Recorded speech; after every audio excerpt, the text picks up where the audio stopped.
எல்லோரும் எப்படி இருக்கீங்க? நம்ம இன்றைக்கி ஹெல்த்தியான பைனாப்பிள் தவா தான் பார்க்க போகிறோம். இப்போ தான் நம்ம சேனலை ஃபஸ்ட் டைம் பார்க்குறீங்க அப்படின்னா சப்ஸ்கிரைப் பண்ணி சப்போர்ட் பண்ணுங்கள். அப்போ தான் நம்ம போடுற ஒவ்வொரு வீடியோவும் உங்களுக்கு உடனுக்குடன் அப்டேட் ஆகும்.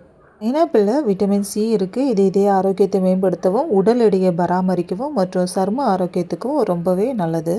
ஸ்கின் பிரைட் ஆகணும் அப்படின்னா அடிக்கடி நம்ம உணவில் இந்த பைனாப்பிள் சேர்க்குறதுனால ஸ்கின் டோன் வந்து நல்லா பிரைட் ஆகும். இந்த பைனாப்பிள் தவா வந்து பெண்கள் சுய உதவிக்குழுவில் ஒரு கேம்ப் நடந்துச்சு. அந்த கேம்பில் தான் சொல்லி கொடுத்தாங்க. அவ்வளோ டேஸ்ட்டாக இருந்தது. வீட்டில் இருக்கிற எளிமையான பொருட்களை வச்சு இந்த பைனாப்பிள் தவா ரெடி பண்ணிடலாம். ஃபஸ்ட்டு சில்லி பவுடர் கொஞ்சம் உங்கள் காரத்துக்கு ஏற்ற மாதிரி சேர்த்துக்கலாம். அப்புறமா சுகர், ஃபைனலாக சால்ட் இதெல்லாம் போட்டு நல்லா கலந்து விடணும்.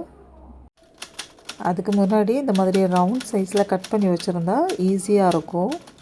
நல்லா அந்த மசாலா எல்லாம் பைனாப்பிளில் கோட் ஆகணும். அதனால் கேர்ஃபுல்லாக நல்லா கலந்து விடணும்.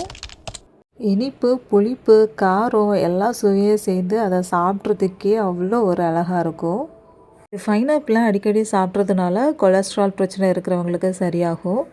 அது மட்டும் இல்லாமல் ரத்தம் வந்து சுத்தமாகும். சளி, இருமல் இருக்கிறவங்களுக்கு இந்த பைனாப்பிள் வந்து நல்ல ஒரு பலனை தரும். மசாலா எல்லாம் நல்லா அப்ளை பண்ணியாச்சு. இப்போ குறைஞ்சது வெயிலில் ஒரு 3 மணி நேரமாச்சும் காய வைக்கணும்.